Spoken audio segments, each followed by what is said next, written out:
Hi, I'm Daryl Urbanski, and welcome to the Best Business Podcast. My mission is to help create 200 new multi-millionaire business owners. How? You'll do better when you know better. In my interviews, you'll hear from self-made millionaires, seven-figure business owners, authors, and world-class experts sharing how they did it so you can too, without experiencing the same obstacles they did. Now, if you like this interview, please share it with a friend you think will benefit. They'll appreciate it, and I will as well. You can also connect with me on social media. Look for Daryl Urbanski, D-A-R-Y-L, Urban Ski, U-R-B-A-N-S-K-I, and add me so we can be friends. Now sit back, relax, and enjoy what I've prepared for you right here, right now. Hello, everyone. Thank you for joining us. My name is Daryl Urbanski, your host as always, and today we are joined by Ryan Hanley. Ryan is VP of Marketing at TrustedChoice.com, the largest referral generation platform in the world for independent insurance. He's also a keynote speaker, creator of the Content Warfare podcast, and author of the Amazon best-selling book, Content Warfare. His goal is to help brands find their audience, tell their story, and win the battle for attention online. After hearing his name from a few different people, I did some research on him and finally decided to reach out and ask if he would be willing to share his secrets. Ryan, thank you for joining us, my friend. I very much appreciate your time. How are you doing? Daryl, it is my pleasure to be here, and I'm doing fantastic. And you've already given me, so no one will know this, but in the green room, you've already given me like 4 or 5 really great pieces of information. So I've gotten all the value out of this conversation already. Well, thank you. I appreciate that. Well, that's the name of the game. It's all about content, right? Content is king. Wouldn't you agree? Yes. So that's a really funny way to start this because that is highly debated in the content marketing industry, right? So I think content was king for most of the history of the content marketing industry. I think what's changing because content has become so easy to produce and the availability to tools to create and distribute content have become more inexpensive and easy to use. You know, you can upload a 20-minute video to YouTube in a matter of minutes. That would take an entire day just a few years ago. So I think what's happened is, yes, content is king, but really it's content with context is king. So content that has a purpose, that is directed at a very specific audience, which has actual goals that you are tracking. So content with context is king, not simply just the production of content in and of itself. I love that. Wait. I would we got to back this up. So you just gave us a great little 3-part checklist. So anytime you're producing content, your content has to have a purpose. It has to have a specific audience. I like tingled inside when you said that because that's such a key thing. People just put it out there, right? And that'll work. But and the third one was goals, right? You have to have. Can you speak to that? Like, what do you mean my content has to have a goal? So I think a lot of times we put content out there, and this is particularly the case for small businesses or people who are just getting into the content marketing arena to try to grow their business, whether that's online or offline. And it has to do with their activity, right? They read whoever their favorite, guru, rockstar, ninja is, and they say, you should be on YouTube. And okay, well, that's great. I can create video. I feel comfortable in front of a camera. Okay. So I have this audience that I want to serve. I have a purpose. I want to grow my business. I'm going to put videos out there. And you video, and you're going and at the end you're saying, well, nothing's really happening, or I seem to have flatlined. Well, the reason that you flatlined is because, yes, you had a purpose, which was to grow your business, and you had a specific audience that you were serving. But what you weren't do, or what you forgot to do, was actually go back and track what was happening and adjust your content according to what your audience was telling you was most important to them. So I actually just had this conversation on my own show with Gideon Shalwick, who is a video marketing guy.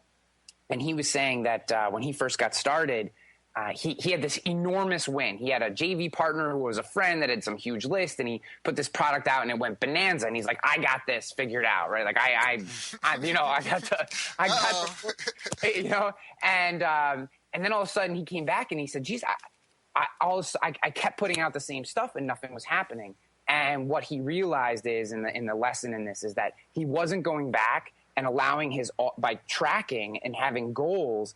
Those things allow you to say, okay, for some reason when I talk about this topic, the content goes crazy, but these other 3 topics, nothing happens. And the really smart content marketers, the people who ascend to the next level, that get their business to continue to grow through the dips, are the ones that pull out those pieces of information because they're tracking and then create more around that topic, feeding their audience what they actually want. You know, that's really interesting that you've mentioned that, and I love the approach and the angle. It's very, very familiar to my background with direct response, where it's all about tracking what's working, what's not working, and making sure you have an ROI in what you're doing, especially with marketing and business, right? Because you're spending money to produce content, you're spending money to advertise your business, you're spending money to operate the business, so you have to make sure everything you're doing is as highly leveraged as it can be. This is a cornerstone of the direct response. So I'm glad that you said direct response, because this concept is literally a cornerstone of the direct response business. And I just think for a lot of people, it hasn't moved all the way over into the culture of content marketing. There's still a little bit of that purist mentality in the content marketing industry where people think simply creating is enough. And where direct response people are like, creating doesn't mean anything if I'm not getting an ROI on the back end. And I think the success in content marketing needs to take more lessons from the direct response industry. It's fine. It's just a different. I mean, you have different metrics for everything, different KPI if it's social media, and depending on how you're using the channel as well, because I think that's the problem. I think people are using, most people don't realize the tools that they're using even when they're on the internet. Google is a phenomenal tool. You can read people's minds. You can go in this city, I can go to Google Trend and I can go, where in the world are people most afraid of getting shot, or looking for, where's that most, you know what I mean, the highest level of consciousness, where are people looking for that, or where's that being talked about the most, and you can just zone in on that. And that's huge. If you were going to do a seminar tour or something like that, and you've got certain keywords that that your business is built on, you can actually plan it around where the people really are. And so I think what you're touching on is a lot of people, they're just getting used to the tools. Like WordPress is an easy blogging tool, so they use WordPress, but just because you know how to use WordPress really well doesn't mean you know how to actually sell content to people. 100%. What would you say are some of, how does your audience tell you what is most important to them? What are the KPIs for content marketing? So again, I think this goes back. So let's take the full 3 bullets, right? So having a purpose, defining your audience, and tracking. In order to understand what your KPIs are, you have to start at the beginning. So what is the purpose ultimately for engaging in content marketing? Is it say to sell a book, or is it to sell a course, or is it just you're in the early stages and you're just looking to actually grow an audience? You're not actually looking to sell to them. Or say you're moving into a new space like YouTube, and you're going from, say, straight text-based to video, and in that you don't, so this is bringing in why you would want to build an audience without selling first. You may not want to move into video and have your first 3 videos all be sales oriented, right? You're starting to build an audience. So understanding what that purpose is first. And then, you're getting into figuring out who the actual audience is that you're looking to serve. Then you can build KPIs. So taking YouTube and just building an audience as an example. So in that case, you may be trying to get people simply to subscribe to your channel. So your KPI is creating content that people are interested in, that they're sharing, that maybe they're commenting on. But ultimately, all those things are for naught if people are not subscribing to your channel. That may be a KPI. If we're selling a book, maybe you're saying, I know that if somebody subscribes to my email list and is there for a month, they're more likely to buy my book because they've spent some time with me. Right. So now my goal for content marketing is I need to get as many people as I can on my email list so they hit my 4-week drip campaign, which finishes with my book offer. And now I'm starting to get consistent. Every day I'm getting 3, 4, 5, 6. My book sales are increasing as I get people to go through this email marketing drip campaign. So understanding what that purpose is in the audience that you're serving, you can then build the proper KPIs into your goal tracking. Now, I know that there's different content. So there'd be content that you give exactly like you talked about. You have the unknown universe, the people that don't know you and you don't know them. So you have content that you're pushing out into places you've never been. Then you've got the people who know you, but you don't really know who they are. They maybe they frequent your website, but you don't have them. There's no way you can just reach out and touch them. You can't send them a message on social media or an email, but they know who you are. Then you have the people that you can contact. So like you're saying with YouTube, they've either subscribed or they've given you your email address or something. And then you've got the people who subscribe and they've bought stuff, right? So these different tiers. Do you think that their content has different purposes for each group? Like, how would you, do you know what I mean? Like, do you produce content for every layer, or how would you best approach the different segments? Yes, that's a really good question. I think there's a lot in there. So I'm going to try to give you top level, my best top level answer, and then we can dive into a little bit. So for my own business, I've found that, and actually this is actually a failing in where I am today, but I found that when I create short 2 to 3 minute videos, my core audience, the people who I can reach out and touch to, who have done all the things, they've subscribed to the list, they've bought the book, they subscribed to the podcast, they love it. They love these short 2 to 3 minute videos. But people who don't know me as well, and I figured this out through content, through comments, and through just looking at engagement numbers and stuff like that. People who don't know me as well, they don't resonate with those videos as well. And I don't know if it's because I have a strange self-deprecating humor or whatever it is. There's something about it that core audience loves the video. So when I do the videos, I am purposefully using almost inside baseball type references and being a little more exaggerated version of myself, because that content is specifically geared for people who've been following me for 5 years, right? I get what that's for. I found, to the contrary, the articles that I write, I get many more people who are finding me for the very first time through text-based articles.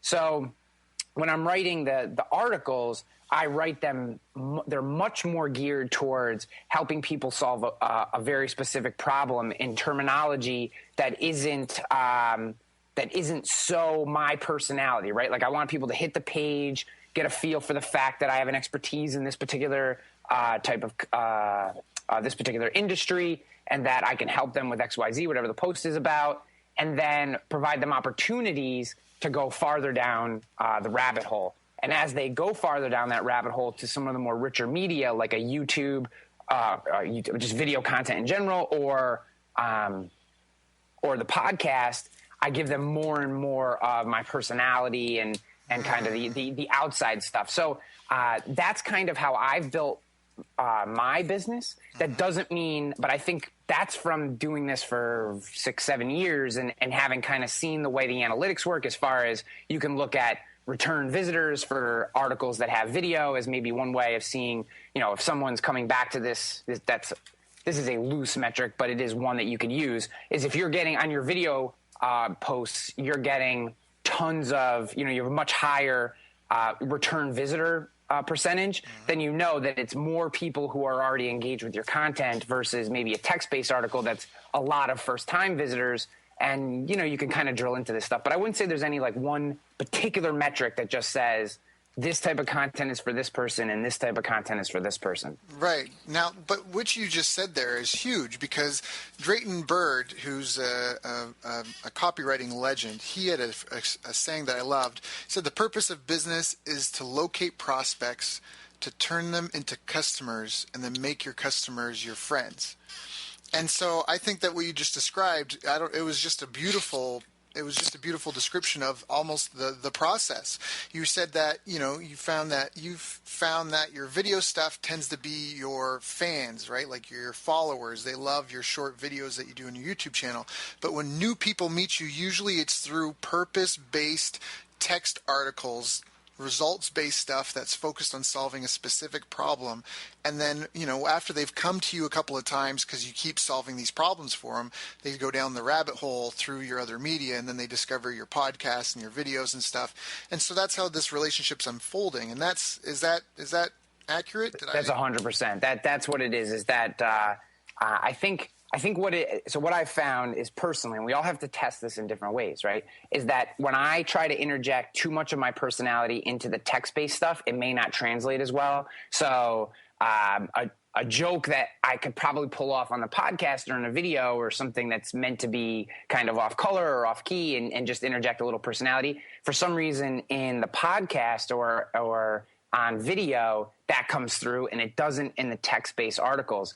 And that's completely fine. And I think by using those medias for different purposes, you're able to create almost a natural path of, so I only want to interact with the people who want to interact with me. I think that it's very easy to open yourself up to everyone, right? Like just blast me with questions and I'm happy to have the engagement. Right. And what I really want is I want you to have read a bunch of articles, listened to a few episodes of the podcast, watch a couple videos, read my ebook. And now if you send me a question, I know that that question is going to be something that is going to be educated. They're going to have thought about it. And when I give them a response, which everyone who emails me, I try my best to respond to them. I know or have a good feeling that they will use it to improve their business. The worst part is when you feel like you're helping someone and they're doing nothing with it. Oh, yeah. Right? Yes. I even went through a phase of trying to help businesses that I would go and frequent. And it's a really frustrating thing to see people struggle and to offer help. And because it's free, they have to want it. That's a problem. They have to want it.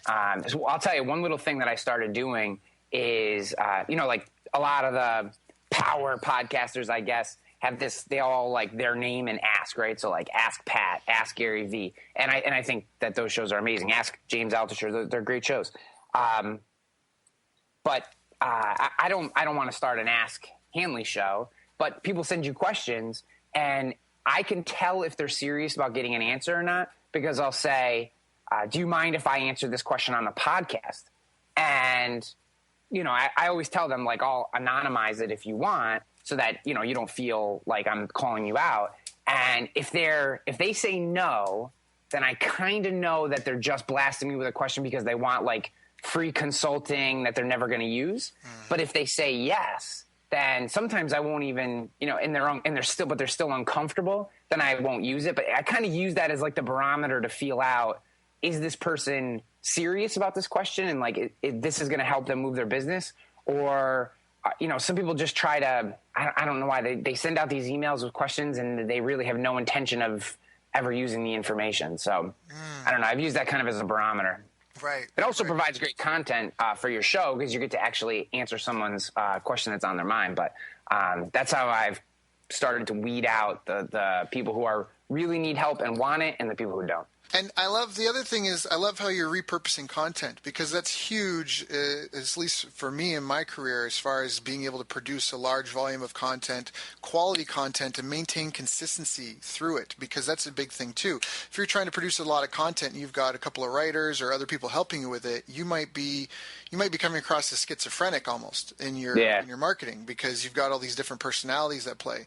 But if you can take something like this, audio is great, video is the best, because with video you can take screenshots, now you've got images, you pull the audio, now you've got your audio, right? You get that transcribed, you get that put into articles, ebooks, checklists, whatever.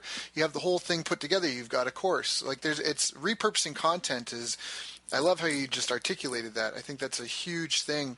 And I want to go back to these three things when you're creating content, because I think it's really important that we kind of go down and mention the key highlights of them. So with the purpose, you just talked about, I loved it, that different content has different purposes for different people, and that you've just discovered that over doing this for 6-7 years, right? That certain things are just, it's a better purpose for this video to nurture the relationship with my fans than for me to push that if you're trying to get new people. So I guess that means if you're looking for lead generation, you do more text-based stuff, more guest articles, more sharing of articles on social media and that than you would video. Is that how you would use it?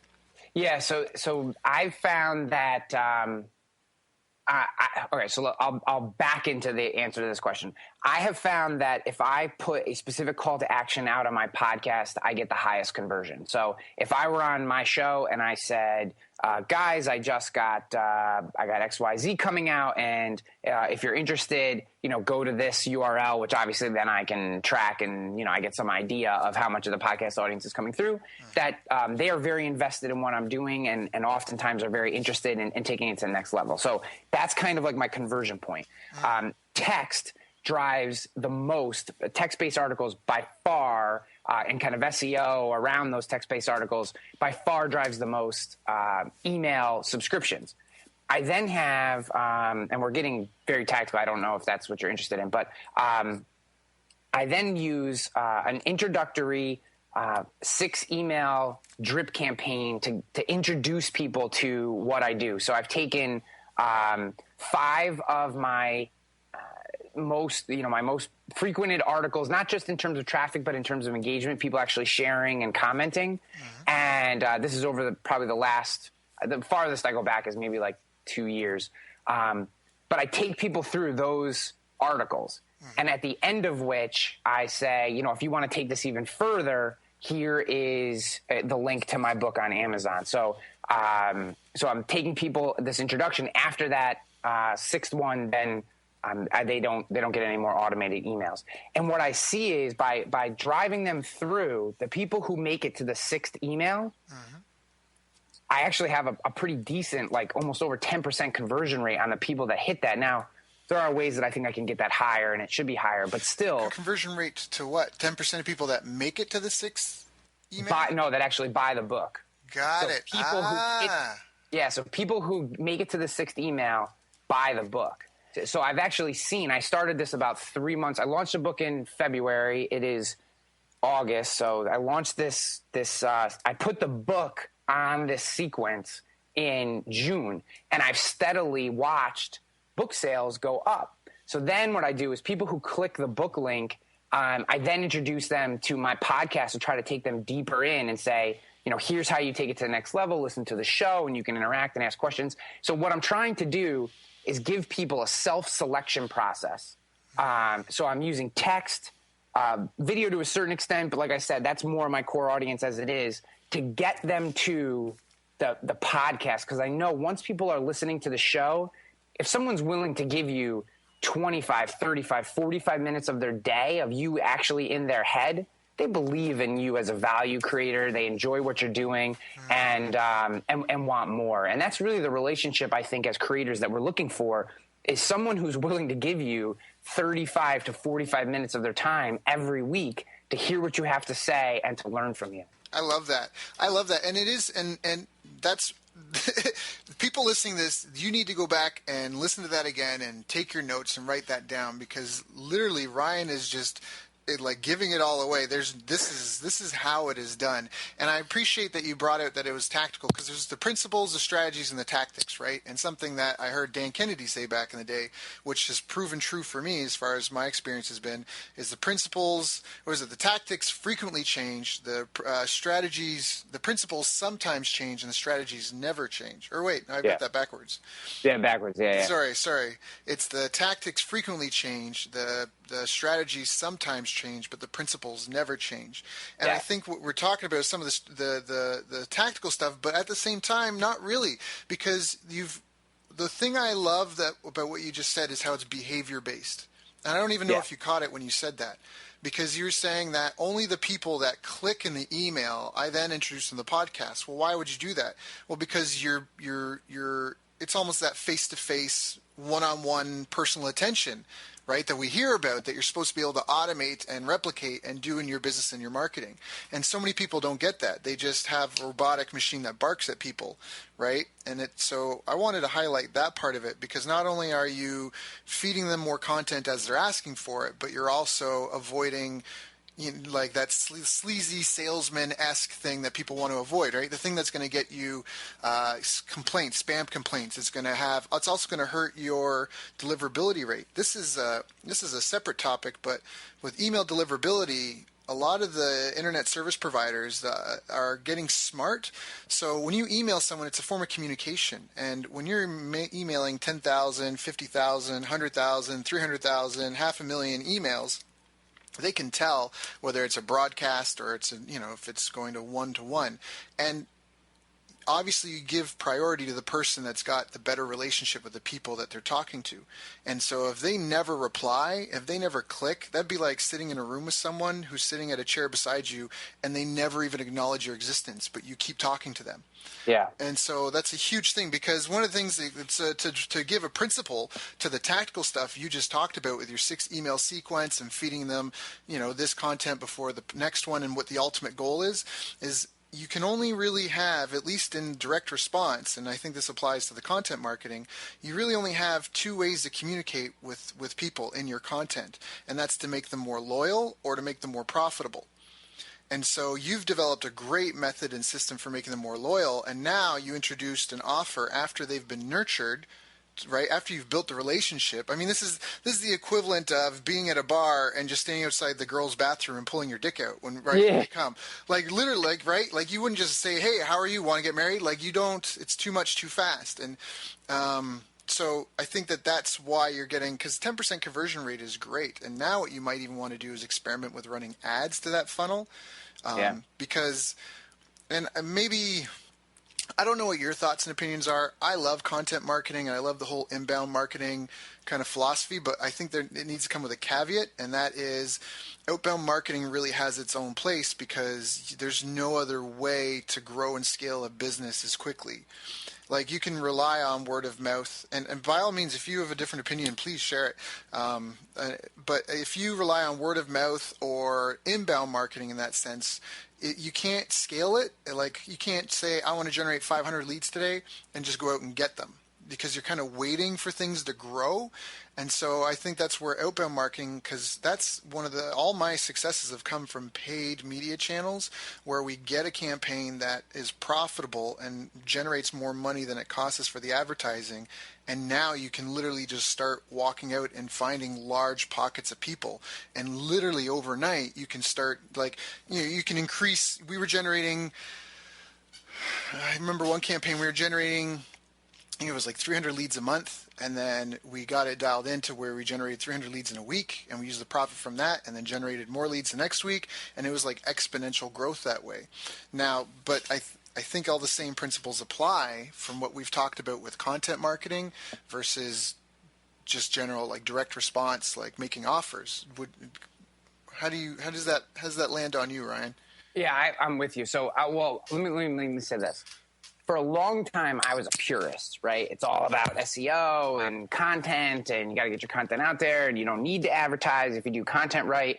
And I actually believe for a period of time that probably wasn't too far off. Mm-hmm. But I think today we have matured to a point where, and the market has become saturated to a point where, I'm not going to go so far as to say you absolutely have to advertise. But I will say that what you just said is, if you're interested in really growing your business and you're saying, I want to level up, the only way to level up in any kind of reasonable amount of time is you pay for something. You either need to go out and pay for a ton of content that you're then going to use to guest post and put on your site and blah, blah, blah, and try to go that method, which is going to have a longer burn but may work for you, or you're going to have to pay for ads.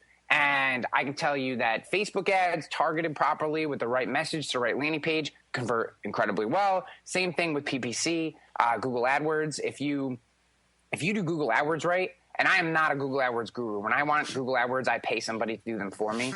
Tactics change.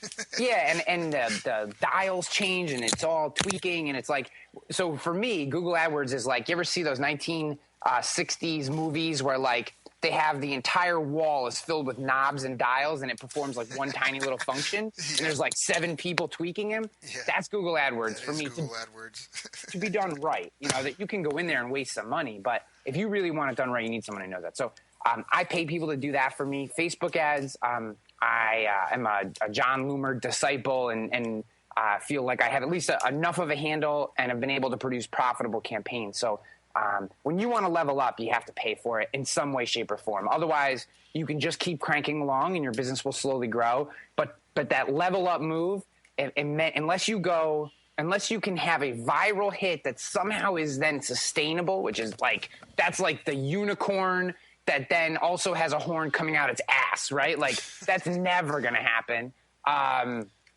You know, you really have to pay for it. So I have come around in the last 3 years to that and have found it to be 100% true. I train a lot of Brazilian Jiu-Jitsu, train with Rickson Gracie at his school in Tokyo.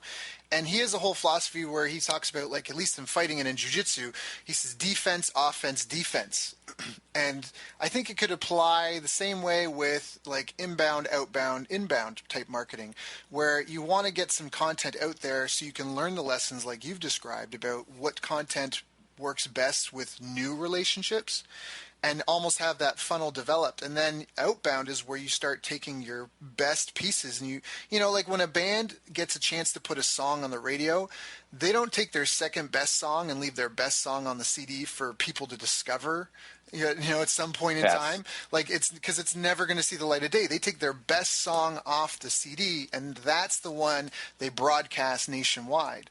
So I think that there's a marriage between the two. And again, I think it comes back to when we talked about the purpose. It's either to be more loyal or more profitable. And you just have to understand that, I guess, it's a relationship and that you have to add value to people's lives. And I just love the behavior-based things. So I just think that's an important topic for people to recognize. In today's day and age, things are so transparent. You kind of need both sides, right? Because you can't just be all sales, like hard, like that day has come and gone. But at the end of the day, it's like you miss 100% of the shots you don't take. You don't, like, nobody accepts the offers you don't make. And so it really is kind of finding that balance.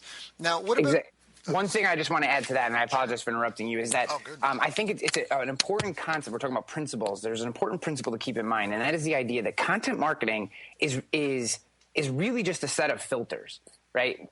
It's a filter for lead generation. Unless your whole goal is to be a philanthropic artist where you just deliver your art to the world and whatever benefits come back, you're willing to reap them. If you're trying to run a business, all content marketing is a series of filters. You're putting content out in the world and allowing people to self-select into your funnel. And then through your content, you're saying, okay, this person isn't right for me, and this person isn't right, and this person is, so we're going to let them go to the next thing. And by being very honest and real and authentic in your content and delivering value, but at the same time letting people know why you're giving them that value, it's because I'm very clear that, like, hey, I speak and I write. Those are the two ways I make money on my side hustle. And then I have a full-time business where I do all the same things that we're talking about, but specifically for the insurance industry. And I'm very clear in both those avenues what my ultimate goal is. It's to grow my business. But I'm willing to give you all this value if you're willing to give me a shot at selling you. And I think that when we think about content marketing just as a series of filters, then it completely makes sense. When we're thinking about it as, like, we want this catch-all net, to me, it has never been about being a net. It's a series of filters. I want you to say, Daryl, read my post. If you get to the end of it and you're like, this guy's full of crap, you are not my client. I don't want you to subscribe to my email list. You're never going to want to buy from me. So it's just a good, solid thing to keep in your mind. And maybe it doesn't work for everybody, but it has really helped me in how I've crafted different processes and different concepts, and is around the idea that really your content is just filtering out the right clients for your business. No, well said. I agree wholeheartedly. So now can we talk a bit about the audience part? Because when you're saying, so who are the people that you're looking for? Do you have a way of doing the research? Everyone knows that you have to do your market research, but like you said, if you're so targeted and if you're looking for a particular person, how do you build your avatar and how do you design or plan your content creation strategy around it? So it's taken me, on the insurance side of my business, it's very easy. Independent insurance agents who are looking to grow their business online. I have ways of drilling. I have segments that I can drill down even deeper. But at the high level, you have to be looking to grow, and you have to be looking to grow online, or you're not going to be interested in what I'm talking about. And the reason that, and everyone will say, well, yeah, I'd love to grow. No, not that you would like to grow, that you are willing to invest in growth, right? So you have to be willing to invest in growth. So the next stage is, so I always say grow, get people's attention. And then I always come back with my marketing on the second step is, no, invest in growth. Because invest in growth means people, time, resources, attention. If you're not willing to give those things to me, if you're really just saying like, oh, I would like to be online, I don't want anyone who would just like to be online. I'm looking for the independent insurance agents who are willing to invest in the growth of their business by taking it online. Those are the people that I can help. So that one's very easy. On the other side, I have struggled at times with my side hustle work, the kind of content warfare side of my business, because I haven't really figured. I would say even to today, I'm not like dialed into exactly who I like to help, or who I can tell you who I'm good at helping, but I don't have a clear vision on what I want it to be. So today it's more like anyone who considers themselves a creator in the business arena. So I have a hard time with like artists, right? Like I just don't understand the business model. It's not that I don't like art or whatever. I just don't understand it. I'm looking for the guy who's sitting in the marketing department of some business saying to himself, I need to increase the number of leads I'm providing to my sales team, and I'm struggling with how to do it. But I like to create content. I get it. And that's the type of person that I've been dialed into lately. But it's taken me a really long time to get there. That's more a me thing than anybody else. But that's where I'm at right now. Did that answer your question at all? I don't even remember what the original question was. It was good. It was a good analogy by example of kind of how you've come to it, if that makes sense. So sorry, I dropped into my own little world for a second, and I forgot that I was on a podcast. No. It's fine, because that's how we all learn. I mean, that's even the power of the podcast. Right now, we're trying to, we're dancing around this problem, and everyone who's listening to this right now, their brains are working and they're forming their own opinions and thoughts, and it's almost like learning. It's learning through doing, or you know what I mean? Like, because as entrepreneurs, we live such isolated lives, because if you have staff and employees, the relationship, you're above them. Like you can't deny that. Like they're the employee, you're the employer. There's do you know what I mean? Like there's no middle ground on that. So you can't talk to your employees like you do, and a lot of your family and friends can't relate. So this is good, and it's fine, because I think it's a really important point is figuring out who your buyer is and what problem that you can help them solve. Problems are markets, not demographics, not profiles in that sense. It's the problem, and that's something that's really important, I think, for people to stay attuned to, because that's why the newspaper industry got decimated. They forgot the problem that they were solving, and other people started solving that problem faster, and they just held on to the tactics. They were just delivering wads of paper to people's houses. You know what I mean? It was just a machine rolling. They forgot what they were actually doing for people. So I think it's important to always focus on what it is you're actually trying to sell. And honestly, I mean, this is the whole, to I guess kind of speak to this, and anyone who's got not sure who their audience is and trying to figure it out, the tools that you have available today are phenomenal. We already talked about Google being able to use keywords to find people's thoughts. This is a really powerful thing, I think, for anyone listening to this trying to find their audience. It's called the second time the car doesn't start exercise. And so the whole concept is the first time you get in your car to go somewhere and you turn the keys in the ignition, or you push your button if you have a push start, and the car doesn't start, you're like, what's going on? And you kind of jiggle things, and then you try it again, and if the car starts up, you keep going, right? Oh, whatever, that was weird.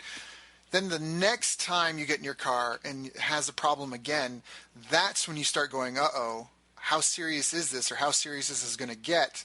Yeah. Should I talk to someone? That's when those thoughts start happening. And that's when you start looking for a solution to the problem you're having.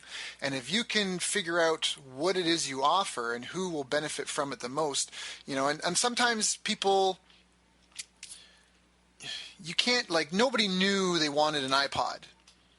No one could describe that. Right? I think even Henry Ford said this, you can't ask people what they want and then just give it to them. But he said if you asked everyone what they wanted, he'd have mechanical horses, right? We wouldn't have cars.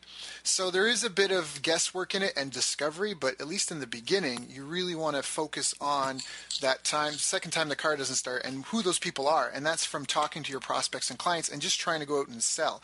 And I want to bring that in. So if you're trying to, I think one of the best ways to launch anything is to the lean startup, which they used to call bootstrapping, which is a philosophy and idea that's been around forever and ever and ever, and it's always a bell ringer when someone pulls it out of the closet and presents it. And it's the concept of selling the stuff before you actually build a business around it. And so I want to leave that as a tip for anyone. And honestly, even if you have an existing business right now, diving into who's buying, why they're buying, and almost the same process Ryan and I talked about that with his content, following their purchase path. So like Ryan, for you, you may or may not already be like hip to this, but just for the sake of the listeners and people who may not be aware of it, like if you're starting to lead out with your book, what's really important then is to try and figure out what people buy after the book, because now you can start to develop like a funnel, a standardized process that leads people from the front and keeping track of how much money you're making from them, over the first kind of 6-month period will probably be the best. And that way, when it comes to actually having to spend money and pay for pushing your content out there, you're able to know which channels you can afford to spend money on and how fast you make your money back. So sorry, I kind of took the show there, I guess, to go. It's your show, man. You can do whatever you want. Yeah, no, it's fine. You're rocking and rolling. Well, I think it's just an important point because I really think if people just take your 3 points, 3-point checklist, and keep in mind that all communication is to make their audience more loyal or profitable to them. Loyable. That's actually a great new word, loyable. Loyable, that's right. Profitable and loyal. But that's it. You want a loyable list, right? That's what you really want. You want a loyable list. That's what we're all after. People we have great relationships with who adore us and want to give us money to do the things that we find fascinating. I think the thing that I always come back to is that I think oftentimes we struggle. Like we're really good at helping other people do the things that we know we should do, like take the time to figure out what the purpose of our business is, who we think that target market is, and then create content that we're trying to test that target market and actually having trackable goals to figure out if that target market is the person who we actually help with the purpose of our work in the first place, right? Like I can tell everyone to do that. I myself even struggle at times to sit down, slow down, take a deep breath, and actually write these things out. And to a certain extent, it's become a little intuitive because I've done it so many times and helped so many people with this. But at the same time, there is something to just like take the deep breath, come back, take the time to plan the thing out. Like I know everyone wants to rush right into the content generation side and start doing all the things and playing with all the pretty tools. But the planning is actually, and I don't mean plan to death or plan to perfection. That's not what I'm talking about. I'm 100% on board on your whole concept of launch, and iterate, launch and iterate, launch and iterate. But dude, you got to know who you're trying to serve with what you're doing and how you can actually track that goal before you do this stuff, or otherwise you're never going to understand what the iteration is. So that's just my one thing I'd like to leave everybody with is take the deep breath. Creating content is amazing, but if it doesn't have a purpose, then there's absolutely no reason to do it. That's kind of the thing. Unless it's just cathartic, which is cool. I'm down with that. Like if creating a video just makes you feel better as a person, God bless you. But if you're trying to build a business around it, every piece of content needs to have a purpose. I agree with that. It needs to have a purpose, and I just love what you said about the planning stage, because planning is huge. Voltaire, a great quote I love. Voltaire said, planning is everything, but a plan means nothing. Yeah. And it's so, because you have to know where you're going. Otherwise, you don't know, right? Otherwise, you'll end up anywhere. Yeah. Or, you'll get sucked into someone else's plan. So what are some of the ways that you test content? Because you mentioned that about testing your content. Like, can you speak to that a little bit? Yeah, so it depends on, again, what the purpose is. But let's say the purpose of the content is ultimately to drive email subscribers. Okay. Very simple KPI. How many people subscribe? But then you got to look at the ancillary things as well. So a lot of times what I'll do is layer I'll layer it. I'll have like primary purpose, email subscriptions, or primary purpose, getting people over to my Amazon page and getting them to buy the book. Whatever that primary purpose is, I think it's important to build in a second layer of goals or just, I won't use KPIs, but just indicators of what's happening, because maybe I get a bunch of email subscribers, but no one felt the need to share it. Well, then does that mean it really wasn't that interesting and they were just clicking on it because I had a good offer for the email list? I don't want to say there's so much to it because that makes it sound confusing and overwhelming. I think if you go in with your eyes open, understanding that this is a huge behavioral psychology experiment that you're jumping into when you decide to do content marketing. That's the scary part for me, is that the reason tactics always change is because people become accustomed to the way certain things are done in certain industries. And if you want to be different, you then have to change the tactics, or maybe this tactic gets worn out and you have to do this other thing. And then 6 months later, you can bring the original one back. And we got to go in with our eyes open and understanding the different layers of our goals. And, we're kind of in the 201 level stuff, I guess you'd say, but no, I love it, because I actually wanted to ask you, what's the difference between purpose and goals? Because some people might be confused that they're the same thing. So I loved it when you said that the purpose of your content might be to drive email subscriptions, but the goal was to have something that's, very shareable, because that's kind of your brand image, or that, that's that's a KPI that you think is important. Yeah. Right? So I would say in the case of, if we were actually going to talk about that example, what I'd say the purpose of creating the content in the first place is the much bigger thing.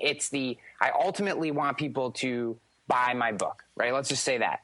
Through how I found the best way to get people to buy my book is to get them to go through my 6-week email drip campaign.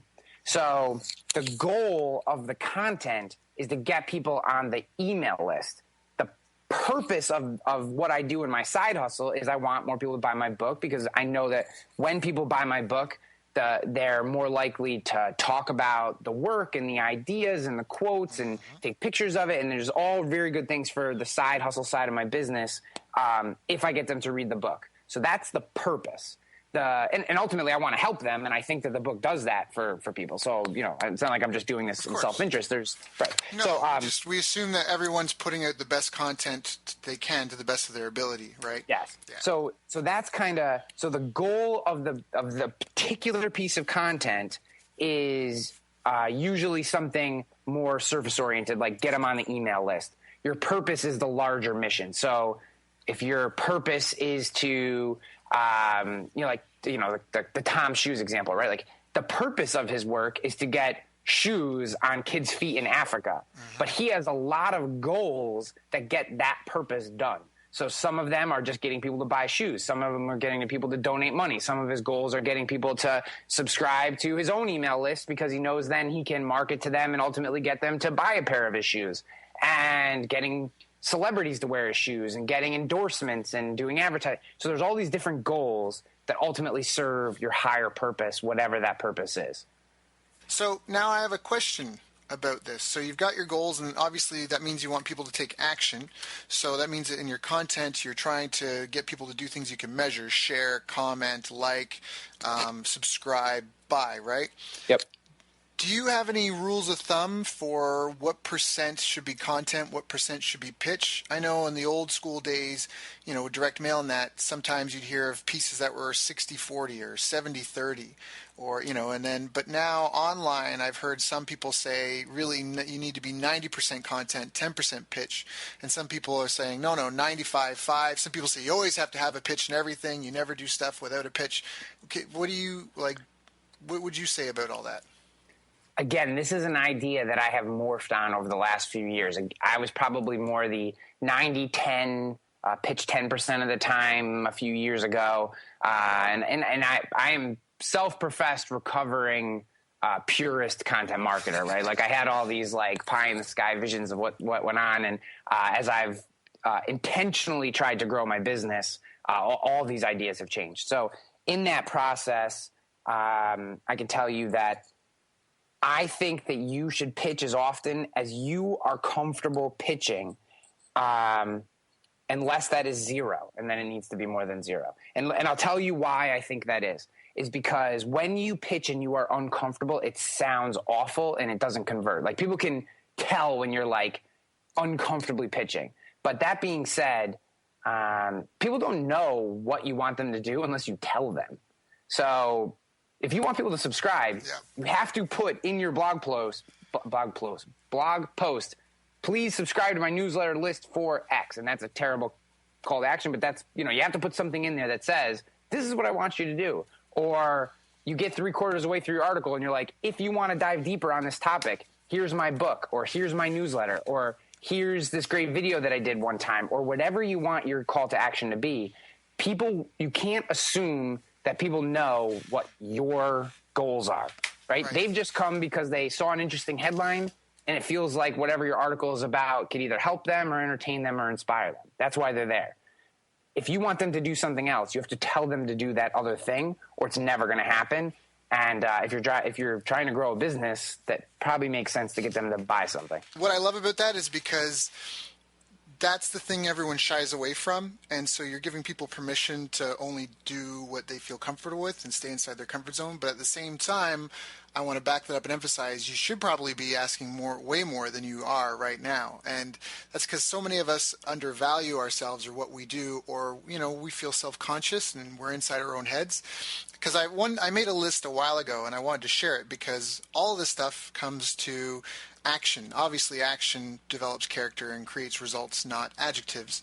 So I have a list. What brings in the money? Putting offers in front of prospects, expanding product/service offerings, segmenting lists into RFM quadrants for the above, collecting from past due clients, sales presentations and meetings, upselling existing clients, prospecting or lead generation, and automating the process.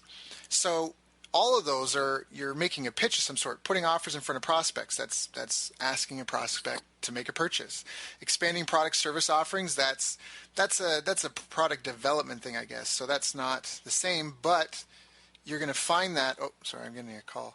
You're going to find that as you talk to your customers and clients, and you're not really going to get feedback about what people are willing to spend money on unless you talk to them about spending money on stuff. If you shy away from that topic all the time, it's never going to come up. They're going to go, no, I don't really think I want to buy that from you. And then you can't ask them, well, why not? And they'll say, well, it doesn't solve this problem for me, right? Which I think is a really, really important thing. Then obviously collecting from past due clients, that's asking for the money. That's a pitch. It's like, hey, where's that $20 you got me, right? So I think that's a really good point. Now, what about people that are afraid of getting negative feedback off of that? Do you know what I mean? People that are afraid of making a pitch and getting a bad review online. How would you, like, someone Google bombs you, how would you handle it? I think there are one or two ways to take it. Either your product isn't that good and you need to learn from it, right? So that's one reason why people leave bad reviews. The other reason is that they're a jerk. So either you need to learn from it and say, okay, the things that this person is saying are actually valid and I need to improve my product. Or you need to say to yourself, they're a jerk, not my target market, and move on to the next thing. I got a 1-star review on my book the other day, and someone said, basically, like, I don't like this book because it is not a step-by-step how-to on everything I should do for content marketing. And I have never once marketed the book as a step-by-step how-to into content marketing. It is the core principles of finding your audience, telling your story, and attracting that attention to the things that we've talked about today. And there are some tactics in it, but it's purposefully not tactics for the thing that you just said, because tactics are constantly changing. I wanted this audience to kind of take a step back and understand what those core principles were. And that's how I have always marketed the book. So the fact that this woman was upset that the book wasn't what I have never marketed it as, I can't get mad about that, right? She didn't like it for some reason, and that's perfectly fine. That's her way. I think a 1-star review is pretty harsh considering, she listens to the podcast and all this other stuff. But, whatever. I think you just got to swallow that. That's the cost of doing business, is that people are going to occasionally hate on you. That's just the cost of doing business. Yeah, I love, again, I don't know who said this, but they said, friends come and go, but enemies accumulate. And so I think, and it's in especially if you're in any sort of software business, often you hear I remember software business, or even I remember I say as a kid, it's part of why I don't drink, is when I was a kid, when I first turned 19, I used to work as a bouncer at nightclubs. And it was like everyone would be there. We'd have a club of 500 people, 1,000 people, whatever. But you spend your night dealing with the people who are having the worst night possible, right? Yeah. Because you're running the show. So that's all you see. And so I think that's an important thing to leave people with, is that to really seek out, and that's almost why it's really important to talk to do outreach with your customers, whether it's to pitch them something or just ask them how they're doing, is because you almost have to solicit that positive feedback sometimes, because people aren't as often, people are far more likely to tell people about a business they didn't enjoy than one that they did enjoy, right? So, anyways, Ryan, I want to appreciate your time because we've been on here for a while, and you've given a lot of great content, which is very fitting as a content guy. I think this has been such a value-packed call. I really think everyone should listen to this at least a couple of times because there's so much in here, from the behavior-based marketing to how to approach your marketing content, like whether it's it's an outbound marketing approach or inbound, and you're putting content out there, selecting your audience, philosophies and approaches to it, and literally the whole process from beginning to end, where Ryan even gave us like his what he's discovered has worked best for developing a relationship with new people. And that's the name of the game. It's all about getting new people and then keeping them, right? So, Ryan, thank you so much for joining us today. How do people reach out to you? How do they get in touch with you? What's the best way of reaching out? You mentioned that you try to reply to a lot of the emails you get. Yeah. So if you like social media, I am Ryan Hanley _COM. So Ryan Hanley _com, which is like the worst Twitter handle ever. But every other like regular version of Ryan Hanley has already been taken, which drives me crazy. Ryan, you can go to my website, ryanhanley.com. Ryan@ryanhanley.com is my email. And if you do want the book, you can go to Amazon and just search Content Warfare, and you'll find it in Kindle and paperback. There's hardcover too, but that's too expensive. Don't buy that version. And I'm always open to questions. It's been my absolute pleasure, man. This has been a great chat, and I wish your show nothing but the best, and same to all your listeners. Thank you, Ryan. You've reached the end of our interview. Now, first, let me thank you for listening. I appreciate and respect you more than you'll ever know. And now I'd like to ask you a couple of questions. First, what 3 lessons did you just learn? What 3 aha moments just jumped out at you? Second, what can you implement for yourself and your business in the next 24 hours? Third, what can you give to someone else to help you with, or give to them to just do it for you? Whatever it is, remember, taking action is the secret sauce to results. Now, if you think this interview would be helpful for a friend, please give them a link to it. It'll help them and it'll help me too. I'd also like to invite you to help me find out more about the challenges you're facing, your dreams, your goals, and how I can help you overcome what's holding you back. We both do better when we know better, and your success is my success. So please reach out and interact. You can visit our website, bestbusinesscoach.ca for Canada or California, where I'm from and where I'm living. You're welcome to also try out one of our paid programs. You can find us on YouTube, Facebook, and pretty much every other social media channel you can think of. You should also subscribe to the podcast, and if you're enjoying them, please leave us a nice review. It really helps. That's all for now. Once again, thank you. Take care of yourself, and remember, the world needs the best business you can build. And I believe in you.